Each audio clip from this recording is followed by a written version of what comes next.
Vamos a abrir la palabra de Dios esta mañana, hermanos, en la epístola de Tito. Epístola a Tito, capítulo 2, versículo 11. Leemos del versículo 11 en adelante. Dice la palabra de Dios: porque la gracia de Dios se ha manifestado para salvación a todos los hombres, enseñándonos que renunciando a la impiedad y a los deseos mundanos, vivamos en este siglo sobria, justa y piadosamente, aguardando la esperanza bienaventurada y la manifestación gloriosa de nuestro gran Dios y Salvador Jesucristo, quien se dio a sí mismo por nosotros para redimirnos de toda iniquidad y purificar para sí un pueblo propio, celoso de buenas obras. Esto habla y exhorta y reprende con toda autoridad. Nadie te menosprecie. Esta epístola la está escribiendo el apóstol Pablo a un discípulo llamado Tito. Tito se convirtió en una de las predicaciones del apóstol Pablo en Antioquía de Siria. Y dice la escritura que Tito era considerado un colaborador del apóstol Pablo. Y en la Biblia lo menciona como verdadero hijo en la común fe. Es decir, Tito era como un hijo, era un hijo espiritual para el apóstol Pablo. El apóstol Pablo lo menciona en 3 de sus epístolas. Lo menciona en Corintios, lo menciona en Gálatas, lo menciona en Timoteo y le dedica esta carta, que son 3 capítulos. Se dirige hacia Tito y le asigna una misión complicada, hermanos. El apóstol Pablo le asigna una tarea difícil a Tito. Tito tuvo que organizar la vida de la comunidad cristiana en la isla de Creta. Tenía que corregir lo deficiente, lo que estaba sucediendo en esa iglesia, y tenía que establecer ancianos. Es decir, tenía que hacer un equipo de liderazgo para una iglesia. Imagínense, no es sencilla la labor que tenía que hacer. En el capítulo 1 de Tito da una lista de los requisitos para los obispos y para los ancianos. Y en el capítulo 2 empieza a hablar acerca de la sana doctrina. Pero en ese lugar, en esa isla de Creta, la gente tenía mala fama. Dice la escritura que su propio profeta hace alusión a esa gente como mentirosos, como malas bestias, como glotones ociosos. Así se refieren a las personas que vivían en ese lugar. Ahora, ¿cree usted que el Tito tenía una labor sencilla? No era fácil para Tito tratar con la gente que estaba en ese lugar. Y en el capítulo 2 de Tito está hablando acerca de la sana doctrina. Pablo le dice: mira, tú predica la sana doctrina. Tú enseña a los ancianos, a las ancianas, cómo se deben comportar. Dale las directrices, cómo deben conducirse. Enseña a los jóvenes cómo deben ser respetuosos. Enseña a los siervos también, pero le dice algo importante: tienes que ponerte tú como ejemplo. Primeramente tú tienes que ser el ejemplo. Qué difícil labor, hermano, cuando tú tienes que ser el ejemplo. Primero tú tienes que tener en orden tu vida, tu casa, tu economía, todo lo que te rodea, para poder ayudar a otros o corregir a otros que están obrando mal. Ese es el trabajo que tenía que hacer Tito en ese lugar. Así que es muy importante predicar con el ejemplo. Pero el punto que vamos a enfocarnos hoy, esta mañana, es acerca de la gracia. Es lo que acabamos de leer en este pasaje. Si puedes regresar la pantalla al versículo 11, por favor. Hoy vamos a hablar acerca de la gracia que nos lleva, que nos guía a la santidad. Ese es el título del mensaje de esta mañana. Si quieren apuntarlo, la gracia que santifica. La gracia que santifica. Cada uno de nosotros, hermanos, antes de venir a Cristo, éramos enemigos de Dios. Usted sabe, éramos enemigos de Él.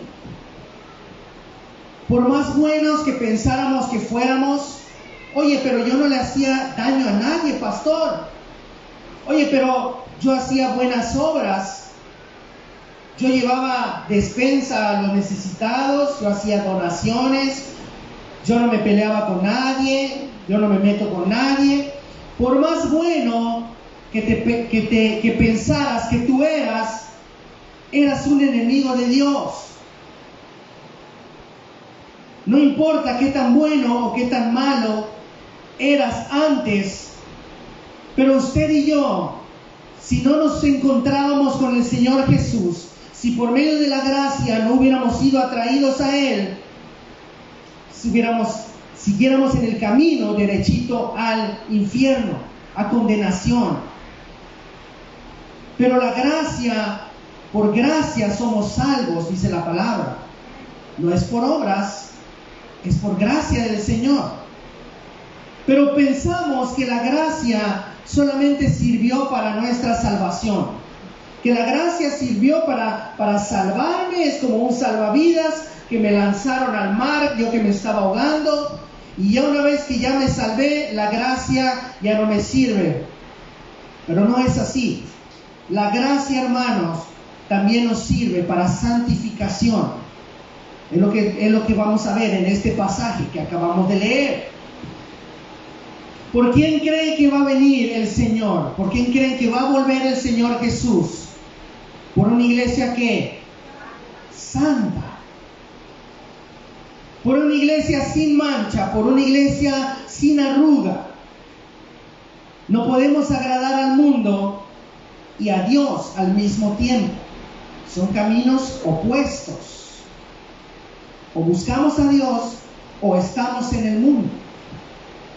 El problema es que queremos seguir a Dios con un pie todavía en el mundo.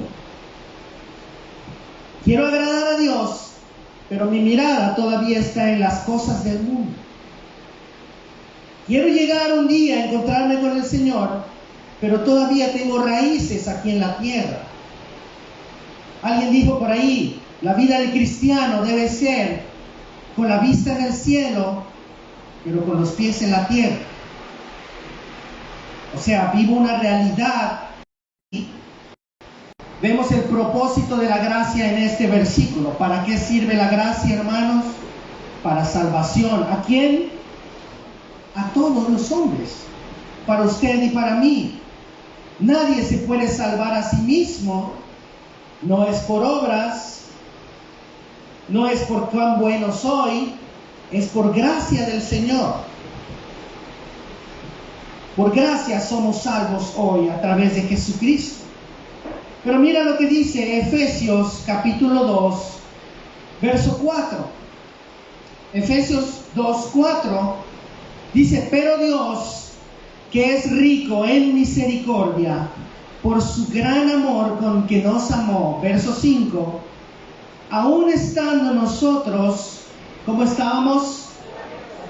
Muertos en pecados, nos dio vida juntamente con Cristo. Por gracia sois salvos. Es lo que estaba diciendo hace un momento. Usted y yo estábamos muertos. Estábamos viviendo una vida de pecado, una vida de perdición, por más buenos que pensáramos que éramos. Pero por gracia somos salvos. La gracia es ese favor de Dios hacia nosotros, dándonos la oportunidad de venir a Él, de arrepentirnos y volver a Dios.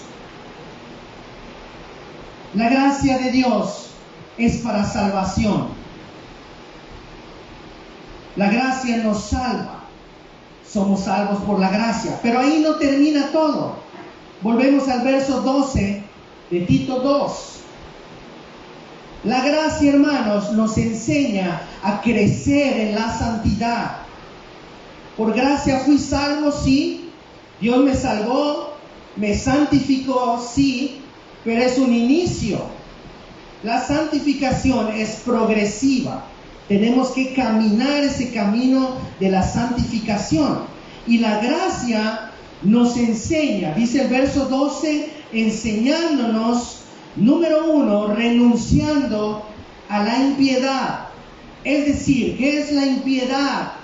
La impiedad son los deseos pecaminosos de nuestro corazón. Y hermano, esta es la parte que más nos cuesta. Dejar los deseos pecaminosos, ¿sí o no? Me van a dejar mentir. Dejar los malos deseos. Eso se llama santificación.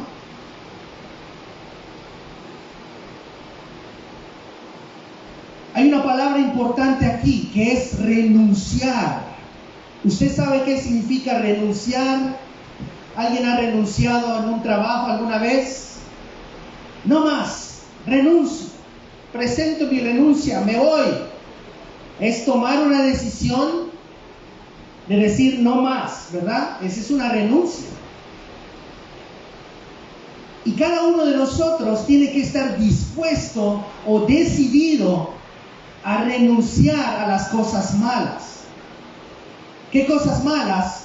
Los deseos pecaminosos que había o hay en nuestro corazón. ¿Cuáles son esos? Todo lo que va en contra de la palabra de Dios. Mentiras, robo, malas, hacer lo malo. Todo lo que implica hacer lo malo, esos son los deseos pecaminosos. Todo lo que va en contra de Dios. La decisión debe ser firme. ¿Por qué? Porque no podemos dudar, hermano. O estamos con el Señor o no estamos. Si usted no está dispuesto a renunciar a sus deseos pecaminosos, no puede ser usted un discípulo del Señor. Lo dijo Jesús.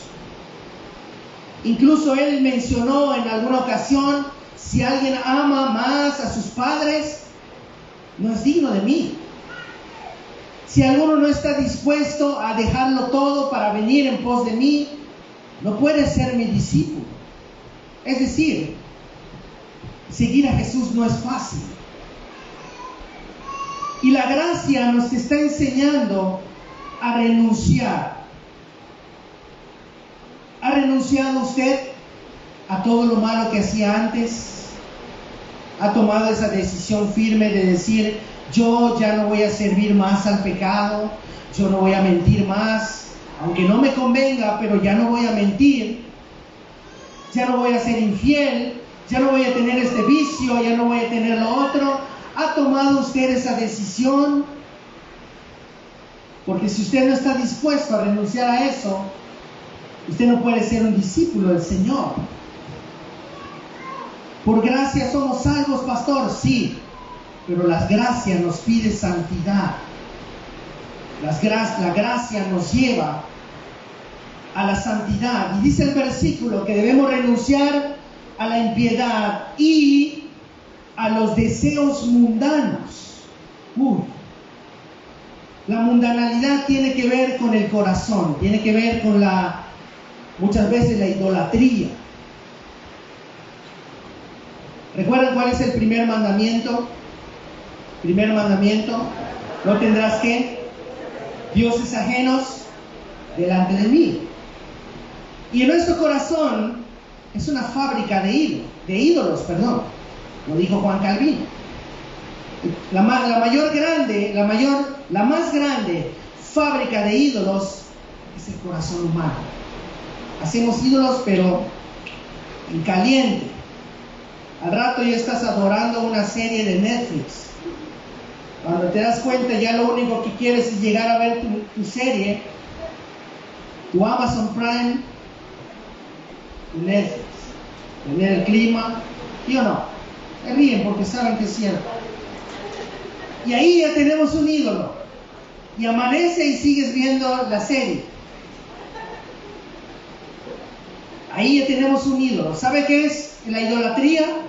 No es precisamente adorar imágenes, aunque eso sí es, pero incluye también intercambiar o desplazar a Dios del primer lugar de nuestro corazón y poner otros dioses.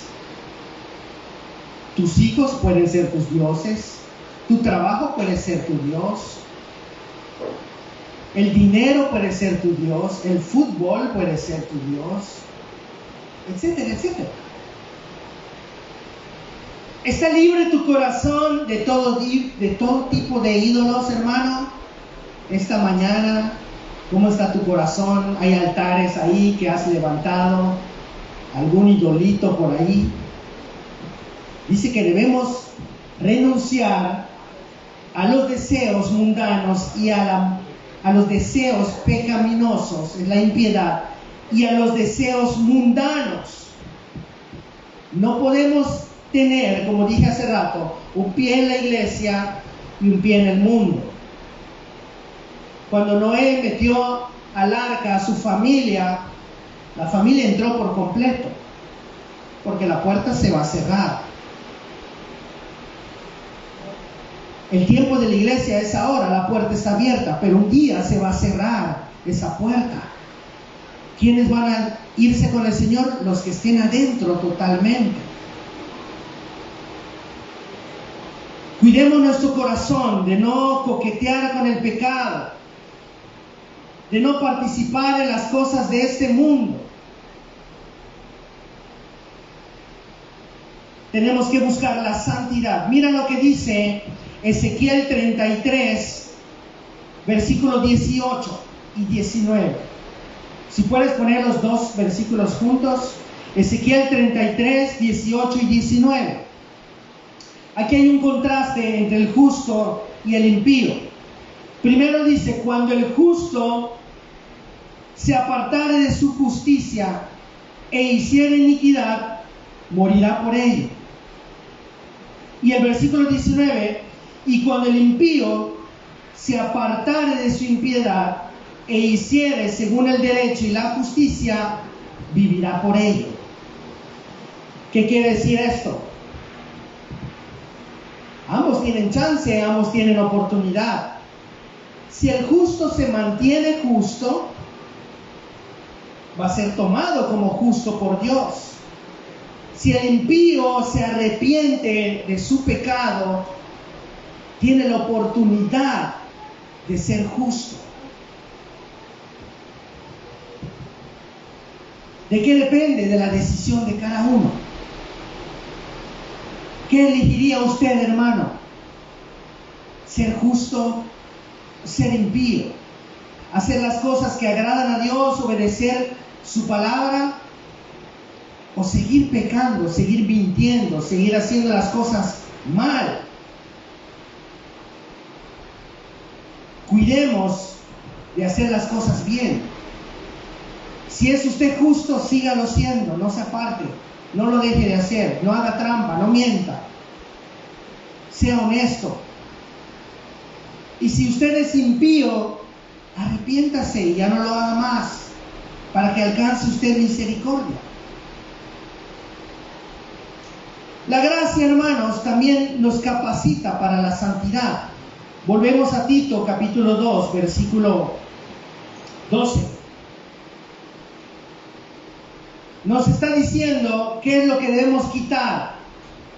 Debemos renunciar a la impiedad, debemos renunciar a la mundanalidad, pero debemos vivir 3 palabras, dice sobria, justa y piadosamente. ¿Qué es lo que tienes que quitar, pero qué es lo que tienes que poner? Una vez mi esposa y yo fuimos a consultar con una nutrióloga y durante la sesión nos platicaba de todos los alimentos que no debemos comer. Y yo le dije, perfectamente entiendo lo que no debo comer, pero dígame por favor que sí puedo comer. Esto es más o menos así. Te está diciendo que no debes hacer, pero ahora te voy a decir que sí debes hacer. Número 1, tienes que ser sobrio. Vivir sobriamente significa vivir de manera responsable delante de Dios. Significa ser una persona prudente delante de Dios. Una persona que conoce la Escritura. Una persona que obedece la Escritura. Que guarda los mandamientos del Señor. Que está consciente de los tiempos. Una persona sobria. Una persona que no se enreda, como dice Timoteo, en los negocios de la vida. Vivir sobriamente es como lo que decía Edgar hace rato. Administrate. ¿Cómo vas a pagar tal cosa si la compras y sabes que no ganas esa cantidad? Hay que ser sobrios, hermanos, hay que ser sabios. Dice justamente, debemos vivir justamente. Este punto se refiere a la rectitud, a la justicia.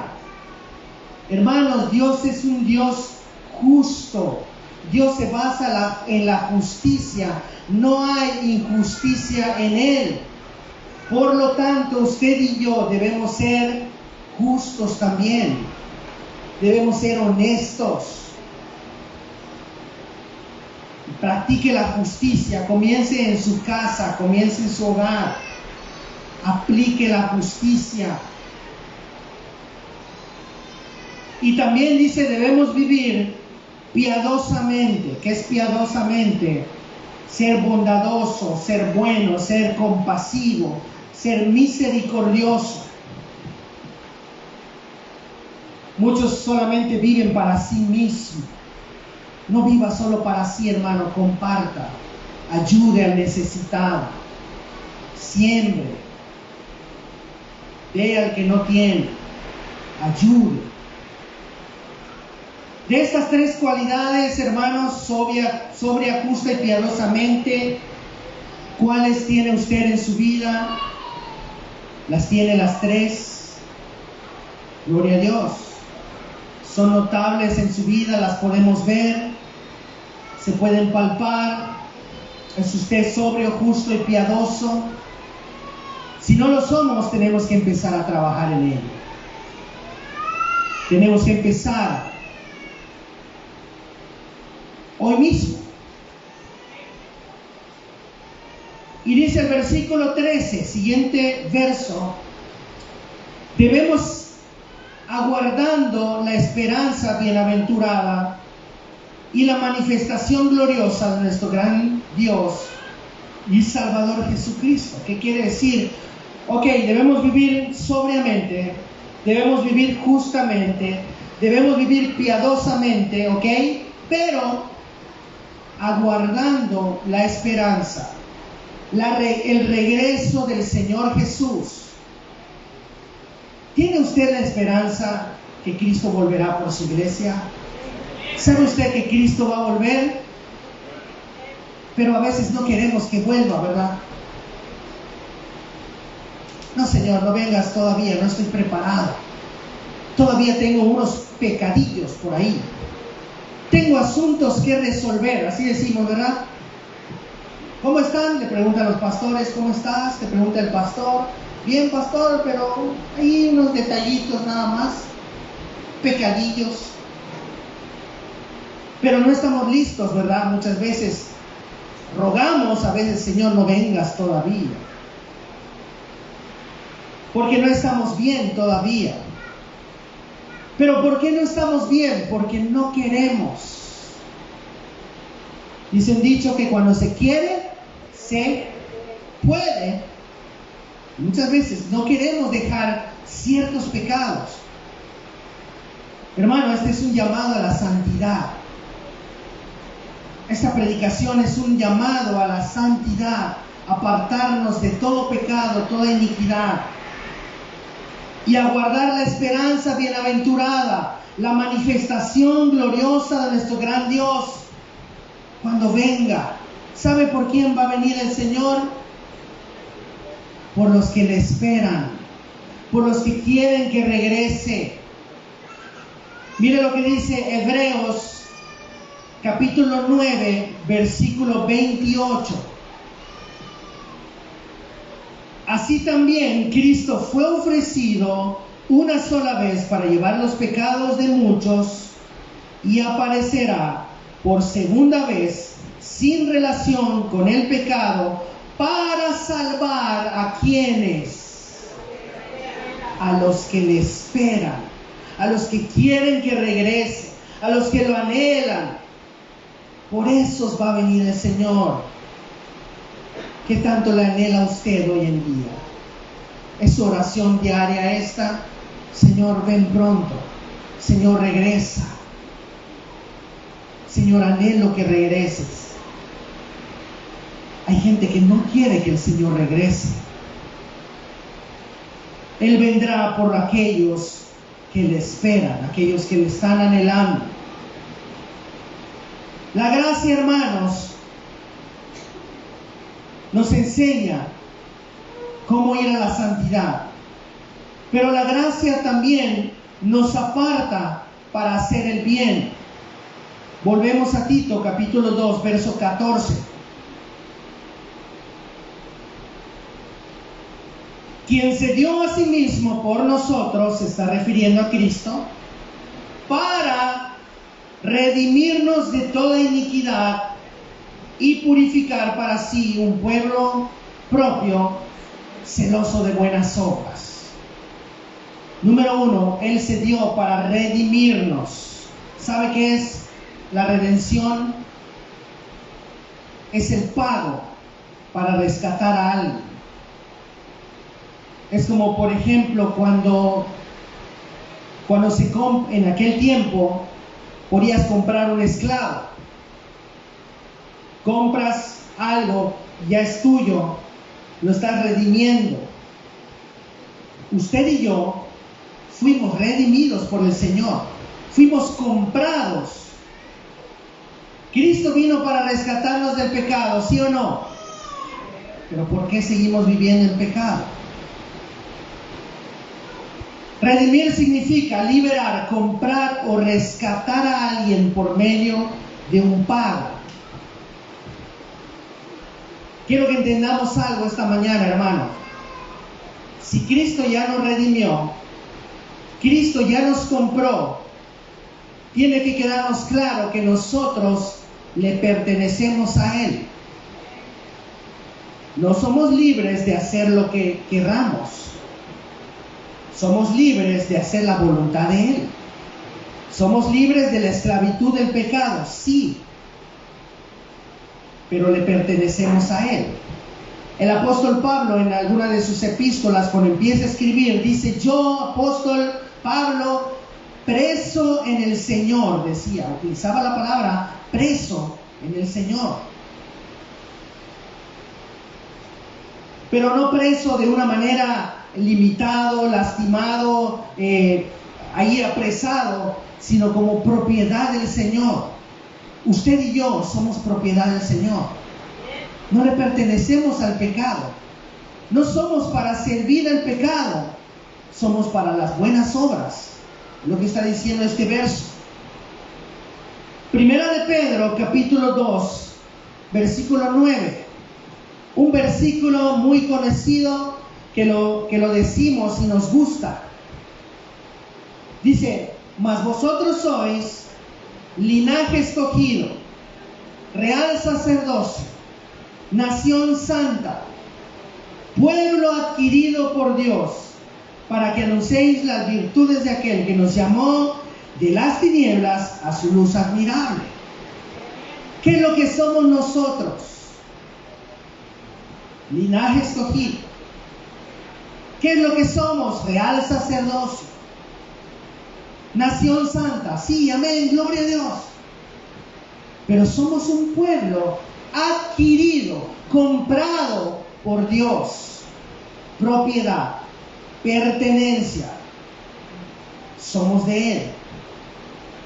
Por lo tanto, ¿qué debemos hacer? Su voluntad, obedecerlo a Él solamente. Pero el verso 14 de Tito 2 dice que no solamente se dio para redimirnos de toda iniquidad, sino que también para purificar un pueblo, purificar para sí un pueblo propio. ¿Por qué creen que dice purificar? ¿Por qué creen que este pueblo necesita purificarse? Porque está contaminado. Porque el pueblo se ha contaminado. Yo me acuerdo que hace algunos años, cuando era niño, hace poco, todavía podías tomar agua de la llave. Algunos de ustedes lo habrán hecho, me imagino. Abrías la llave y te tomabas un vaso de agua. Los muy jóvenes no saben de qué estoy hablando. Ellos solo toman agua de garrafón. Pero antes podías tomar el agua de la llave. El agua potable que hay en las casas actualmente, bueno, en ese tiempo se podía beber, la podías tomar. ¿Por qué? Porque no tenía el agua no tenía la contaminación que tiene hoy en día. Hoy no podemos hacer eso, ¿verdad? No quiere que le den unos dolores de estómago. No tome agua de la llave, tenemos que tomar agua purificada. Eso habla de la purificación. El pecado, hermanos, nos contamina. Cada vez que usted peca, desobedece a Dios, se contamina y necesita ser purificado. El Señor quiere un pueblo purificado, libre de contaminaciones. ¿Qué es lo que está contaminando hoy su corazón, hermano? ¿Qué es aquello que le está contaminando? Que usted necesita purificarse. ¿Habrá en usted alguna mancha de contaminación del pecado? Tal vez sí. El Señor purifica a un pueblo para las buenas obras. El Señor nos adquiere, pero no nos adquiere nada más porque sí.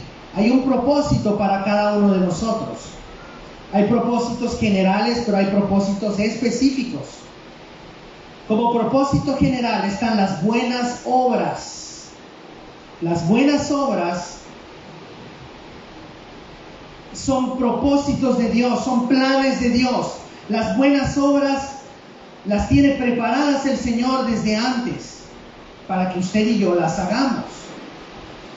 Pongamos como ejemplo la vida del Señor Jesús. Cuando el Señor Jesús viene a la tierra, Él no hizo lo que quiso. Él no fue a hacer lo que le dio la gana. Jesús obedeció la voluntad del Padre. Jesús obedeció lo que el Padre le dijo que tenía que hacer. Todas las mañanas iba Jesús a orar, decirle: Señor, ¿qué es lo que voy a hacer en este día? Y el Señor le daba instrucciones. Recordemos la última oración en el Getsemaní, cuando Jesús va y ora, le dice: Padre, si es tu voluntad, pasa de mí esta copa. Él no quería ir a la cruz, pero Jesús le dice: que se haga tu voluntad y no la mía. Jesús nunca hizo lo que quiso. Jesús obedeció al Padre en todo momento. Lo mismo usted y yo. Fuimos creados para buenas obras. Fuimos creados para alabanza de la gloria del Señor. Fuimos creados para hacer el bien, no para hacer el mal. No para hacerle guerra a la esposa. No para pelearnos con el vecino. No para deberle a los bancos, hacer préstamos y no pagar. No para lo malo, para los vicios. Para las buenas obras. Cuando usted está haciendo buenas obras, usted está alineado al plan de Dios. Los propósitos, los anhelos de Dios se cumplen cuando usted hace buenas obras. Cuando usted empieza a hacer lo malo, se sale de los planes de Dios, se desvía. Versículo 15 de Tito 2. No era fácil la misión para Tito. No era sencillo lo que estaba predicando él en aquel lugar. La misión no era fácil para Tito. Y esa es la parte que a veces los pastores y los líderes batallamos con los hermanos, porque cuando quieres decirle hermano, no así, estás desobedeciendo al Señor, se molestan y se ofenden. Ay, me regañó el pastor, ay, me regañó la pastora, Hermano, te estamos corrigiendo con amor. Pero se enojan. Y Pablo le dice a Tito, esto habla, exhorta, reprende con toda autoridad. No le quites importancia a esto, Tito. Enfatiza, llama la atención. Aquel que está viviendo en pecado, que se arrepienta. Aquel que no tiene santidad en su vida, que busque la santidad.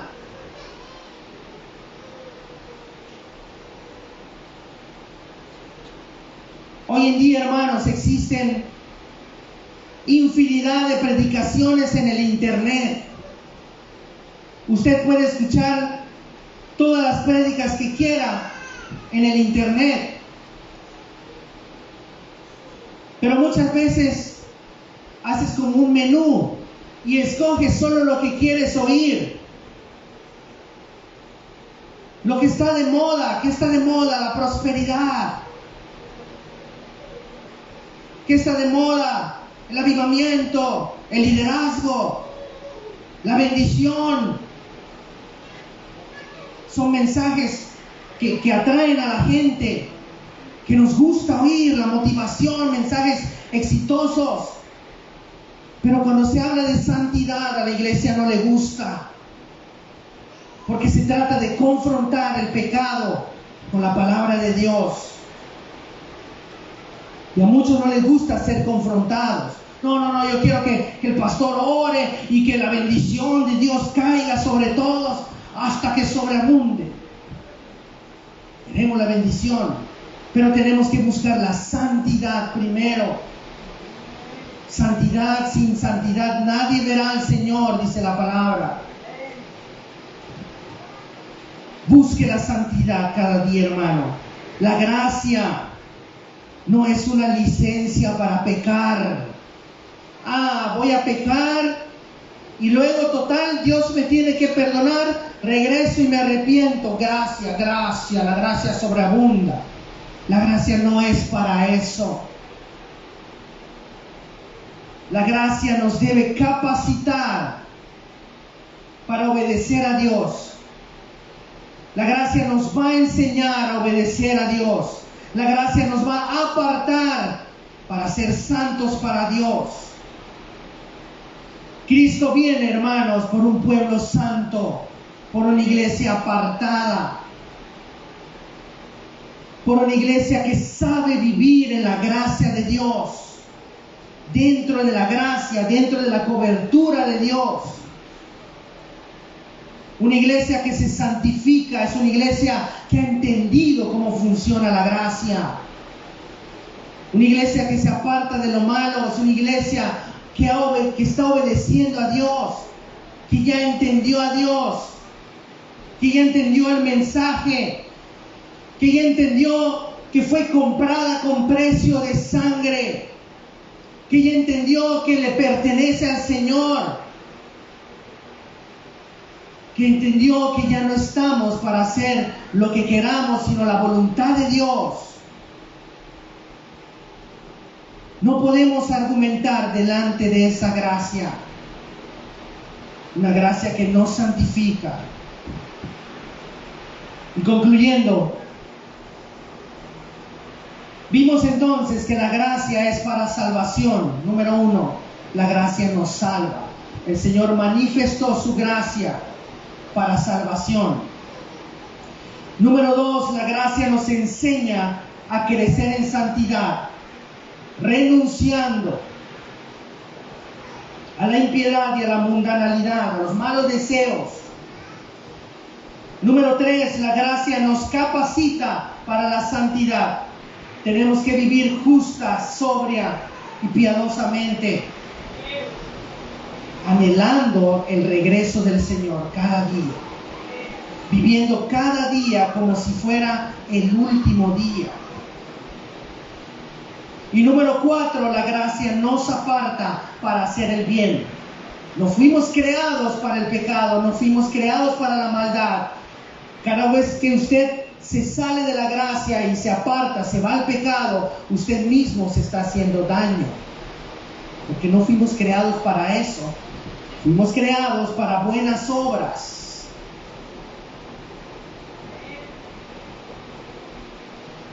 Hace algunos años, concluyo con esta historia. Hace algunos años, cuando íbamos a Celestún, mi esposa y yo, conocimos allí un hermano que era un pescador del lugar, de ahí de Celestún. Y ese hermano estaba atravesando una temporada difícil de pesca. Ustedes saben que hay temporadas de veda y estaba cerrada la pesca. No había pesca de ciertas especies y no podía él irse a hacer su trabajo, ¿verdad? Vivir de eso, vivía, de la pesca.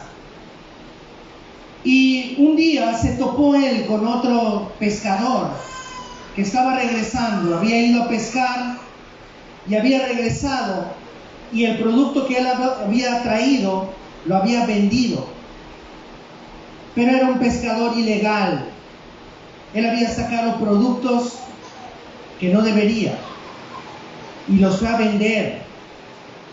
Y venía ese señor con dinero en las bolsas y se topa con este hermano y le dice: ¿por qué no agarras tu lancha y te vas a pescar? Yo ya lo acabo de hacer, mira cómo estoy volviendo. ¿Por qué no vas, que te cuesta? Ponle gasolina a tu lancha, sales, pescas, vas y lo vendes, y con eso no va solucionado tu problema, ya no vas a tener problemas económicos.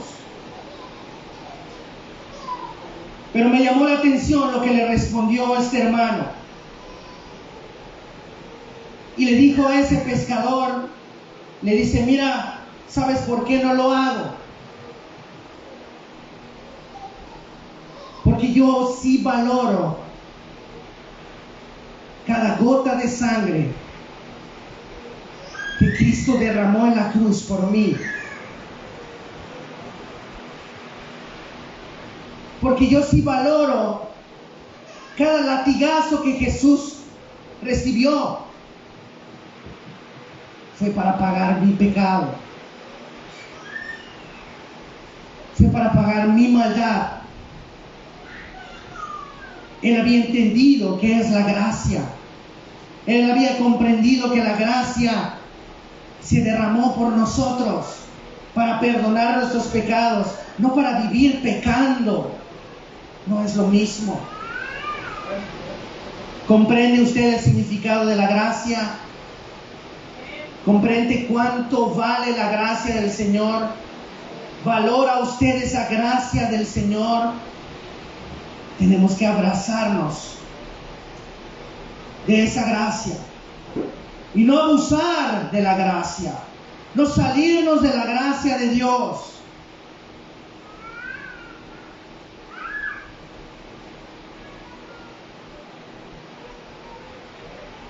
¿Cuántos pueden disfrutar de la gracia de Dios en este día? Decimos que es gratis, ¿verdad? Pero realmente no lo fue.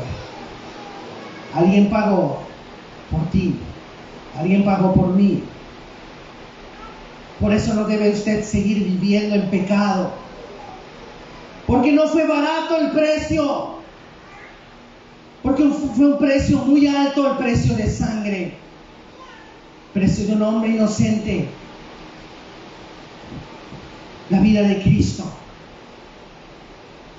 ¿Te cuesta trabajo vivir en santidad, hermano? ¿Cómo está tu corazón esta mañana? ¿Está limpio o está contaminado? ¿Necesita purificarse? ¿Te está costando trabajo renunciar a esos deseos pecaminosos? ¿Te está costando trabajo despojarte de la mundanalidad? ¿Batallas cada día con el pecado? Tienes que poner los ojos en la gracia. Tienes que mirar otra vez hacia la cruz. Tienes que poner tu mirada en el Señor. Tienes que rendir tu corazón a Él. Si alguien nos preguntara esta mañana, ¿cómo está la santidad de tu iglesia?